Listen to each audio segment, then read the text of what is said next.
Welcome to Bitter Reality Brewing. Yes, yes, we're brewing on the Blichmann BrewEasy Compact. It's going to be my first brew. I did do another video on it just to do a cleaning and do a lot of testing. I learned a little issue I didn't really care for, but overall I actually enjoyed using it a lot. I know I probably should have brewed on it sooner, but the Anvil Foundry, I've been using them so much and so frequently, it's like, you know, you just don't even think anything of it when you're brewing because you're so used to it. This is a little different for me. I enjoyed it. It was nice and comfortable. And I know that's a weird word to use, but it's just all here. I don't have this giant tall Anvil. It's a little different.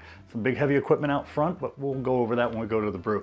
Don't forget, like, subscribe, keep sharing. Now, no, I'm not gonna go crazy like a lot of people like to do on YouTube. When they first get a piece of equipment, they put it to the test. Yeah, we're gonna put me to the test. And a few brews later, we'll put it to the test. But for now, it's gonna be me. So, 18-pound grain capacity, probably could get away with 20, maybe more. We're only gonna do 9, a little over 9. I've been looking to brew a lot of beers and get them ready for my new brew studio, brew area, whatever you wanna call it, in the new house, which is getting really close. So this was on my list. It is a chocolate rye Dunkelweizen. What's a Dunkelweizen? What's a Dunkel? If you've ever had Modelo Dark, that's a Dunkel. Pretty sure, yep, that's a Dunkel. And the Dunkel is the lager version, a little smoother, not in your face. Dunkelweizen, ale version, a little bit more going on. And I was dying to use White Labs 380 Hefeweizen yeast, which is just gonna play amazing with this because it's got a little spiciness to it. And I think that's gonna complement everything very nicely. So what do we got going on? Yeah, just over 9 pounds of grain. Got my rye over here because I wanna crush it a little finer than everything else just because it's smaller. Not because I'm trying to crush it finer, really. Just it's smaller, so it needs a little adjustment. But we got 4 pounds of pale wheat.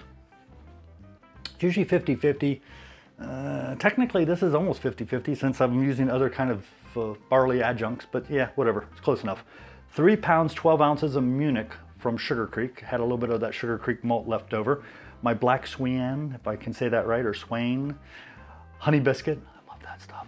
Only 6 ounces. And then we have 4 ounces of carapils, 4 ounces of chocolate rye, 4 ounces of rye, and I'm missing something. Oh, and 4 ounces of chocolate wheat.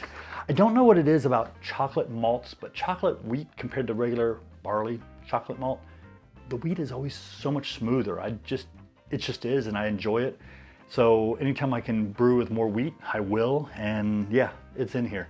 So I'll go over it as I go each step and as we get brewing, so that way you don't miss anything. I don't miss anything.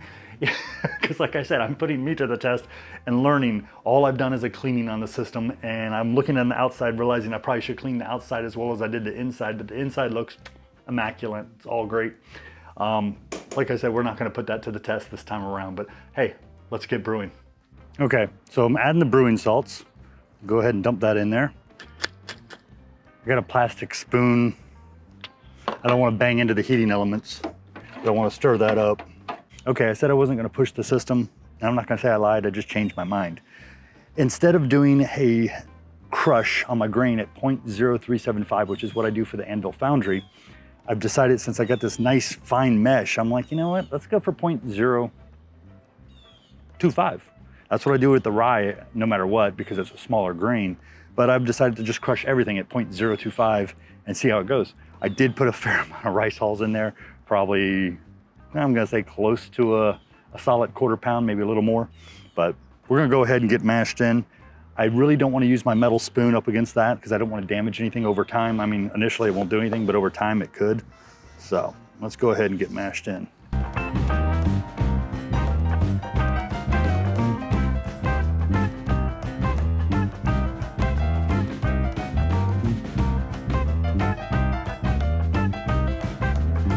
Okay, here we go. Let's get things rocking and rolling. I didn't know the exact water addition. And after looking at some calculations and trying to figure things out, I decided to go with the same settings that they recommend for the Anvil Foundry and went for a 7.2 gallons based on 240 volt, 220, however you want to look at it. Not an electrician. 7.2 total gallons, 6.2 to start and then 1 gallon Sparge. So that's what I'm going with. And we'll see how that works out. I will say it seems kind of thick, which is a little scary. So I'm gonna go ahead, we're gonna cover it. We'll get the mash started, turn the pump on, see how we do.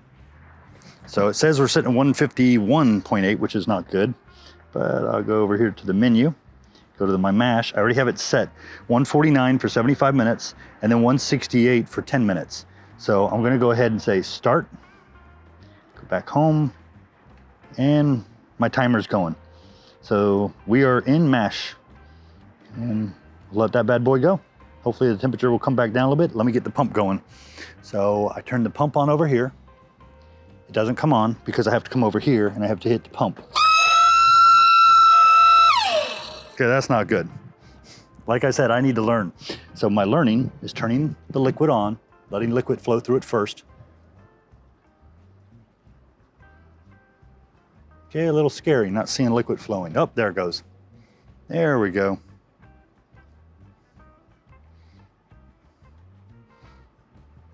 Okay, now let's try turning the pump back on. There we go. And let's turn that bad boy down.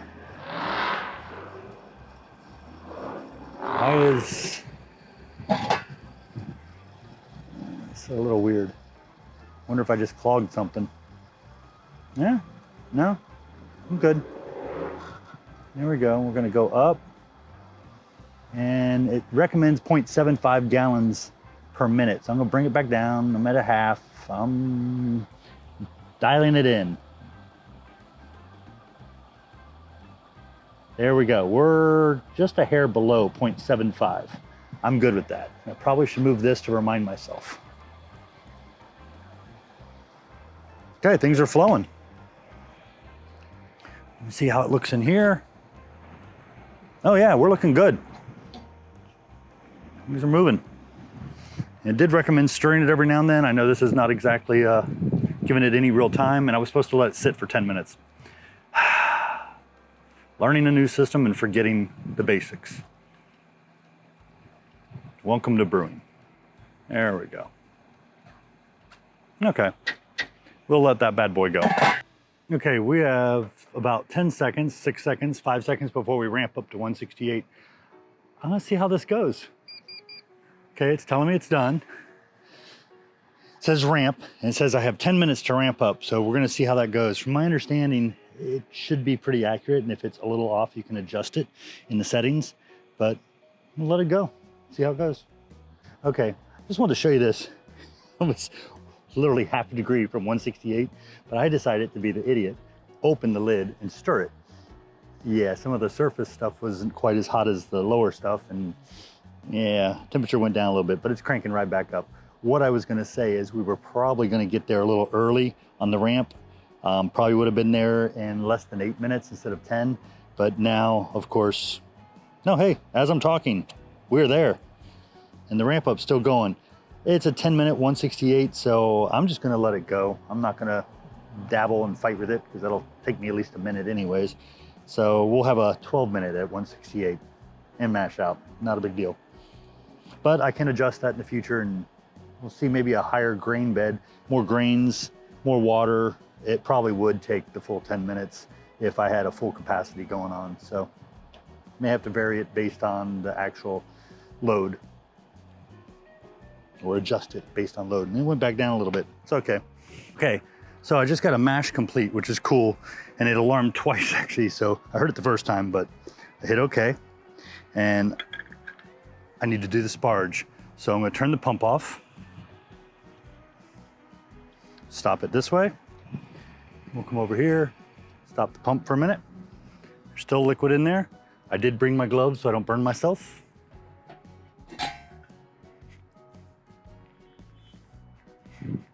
Okay, turn it around and ta-da. Come over here, take this out. Ow. Yeah, reason I have a glove on. Probably should have two. Okay, all the liquid coming out of it. Yep, there we go. I thought there might be a little more. I'll stick that in here. Probably a little safer. Take this.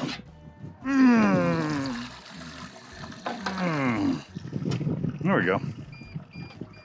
Woo. And because it's going to drain at an angle, I'm pushing up most of my grains up here. Okay, let me go get the Sparge water.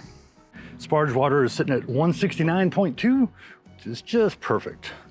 If I can do this, I can actually watch. You know what? Don't really need the glove for this. I may regret it, but we'll see. And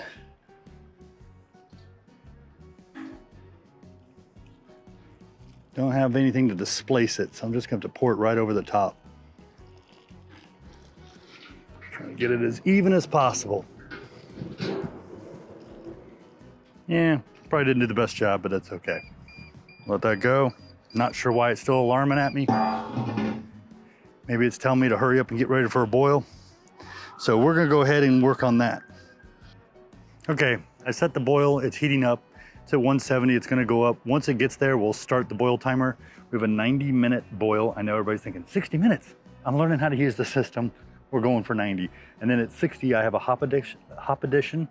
I've changed that to hollow tower, which is 4.8, but it's a little over a year old, probably a year and a half. So take 10% off, drops us down. We'll be at around 17 IBUs, just fine. And instead of setting the 5-minute notification for the Whirlflock tablet and everything else, I set it for 10 minutes to kind of give me a little time to get things going. So yeast nutrient, you know, the whole kit and caboodle. So we're gonna wait until we get up to boil, and then we'll move that basket off. Okay, it's 2:09. I was gonna say we're hitting a boil. I'm gonna start the boil timer. So I'm gonna go to menu, go to boil, hit start. Then I go back to home, and we have our 90-minute count. I've got some foam here. Hopefully we don't have a boil over. I do have some defoamer just in case, but I think we're gonna be okay. A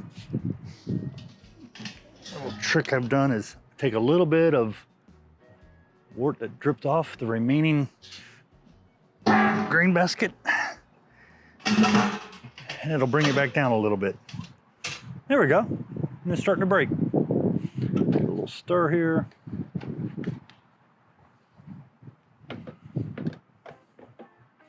Kind of a cool thing with the BrewEasy compared to the all-in-one systems, whoops, like Anvil or Grainfather or Brewzilla, they don't have to rub the bottom because the heating element is actually going around the sides.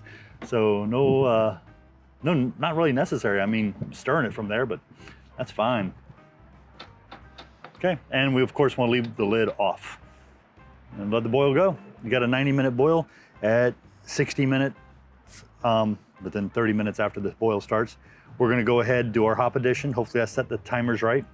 And like I said, it's gotta be 1 ounce. I have my little hop bag. I could clean the grain basket out, put that back in there and use that for hop additions, but we only have 1 ounce. So I just don't see the point of cleaning that giant thing out, cleaning it twice. Yeah, no, I'm good. Okay, that's our warning for our 60-minute boil addition. Add ingredient, got it right here. Smells nice. Go ahead and try to figure out where I'm gonna, so I'll drop it in.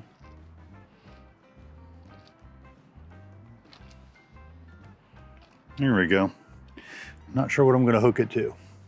So I can hook it to that and still keep it somewhere. Yeah, that'll work. You just try to figure things out and that's working. Okay.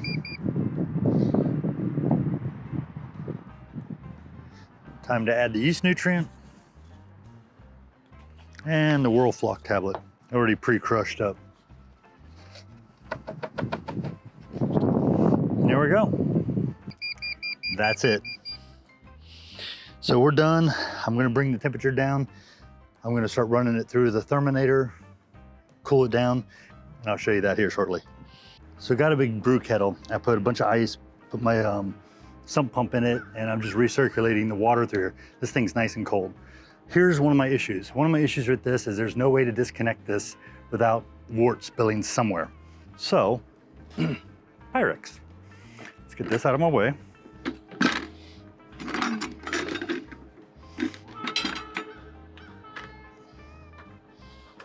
And we're gonna go ahead and we're gonna pour it all right into the Anvil Chubby.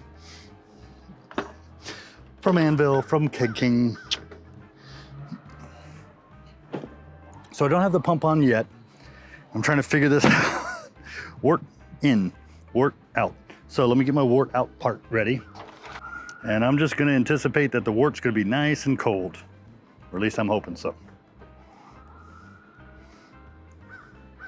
Wort in, wort out.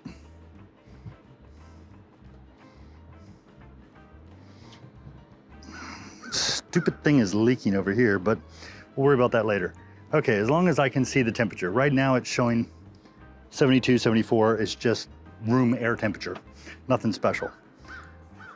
So here we go. Put this under here.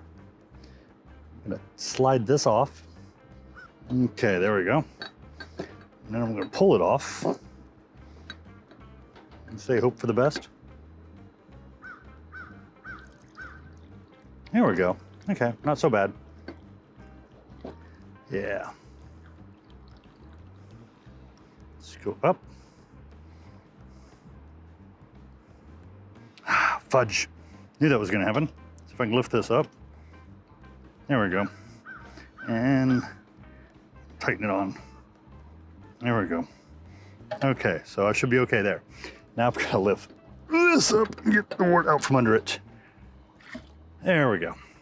Yeah, that's the part I don't like. So now that we have it, we can turn the pump on, but I'm gonna control it here because well, actually I can control it here right now. Okay, maybe we will turn the pump on. I'm getting a lot of natural gravity. There we go. Okay, crank this bad boy down.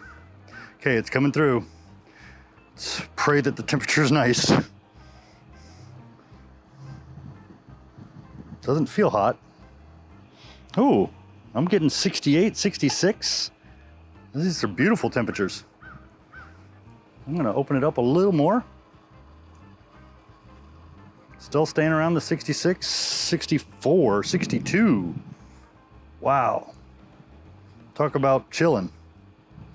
62. I'm gonna increase it a bit because we're gonna blow through that ice. It's gonna melt it down.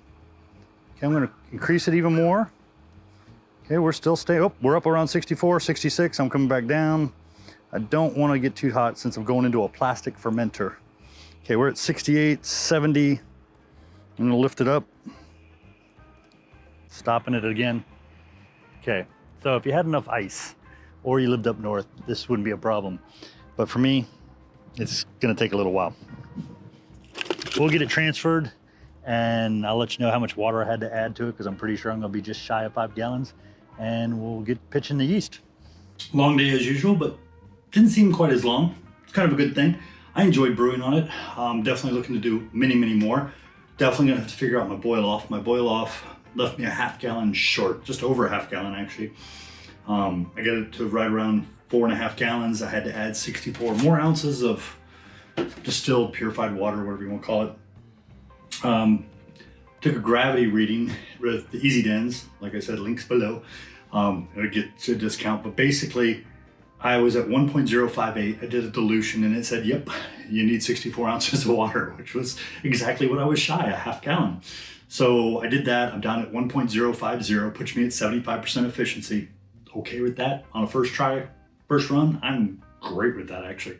So I did that, dropped into Clarity Ferm. I know it's not going to help make it look any clearer, but for anybody who has issues with gluten that drinks my beer, they'll appreciate it. Got White Labs 380.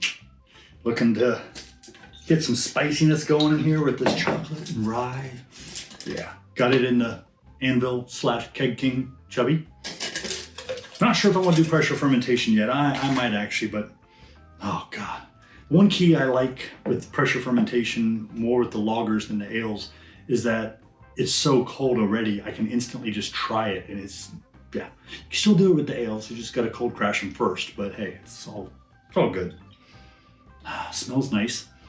I think I smell the banana, I'm not sure about the clove. And yes, why am I dumping the whole thing? Because if you've watched my videos, I never dump the whole thing. Because I did 2 starters and cut the yeast in half. So I'm more than safe. I've got a whole nother batch. Let's see if I can get that to adjust.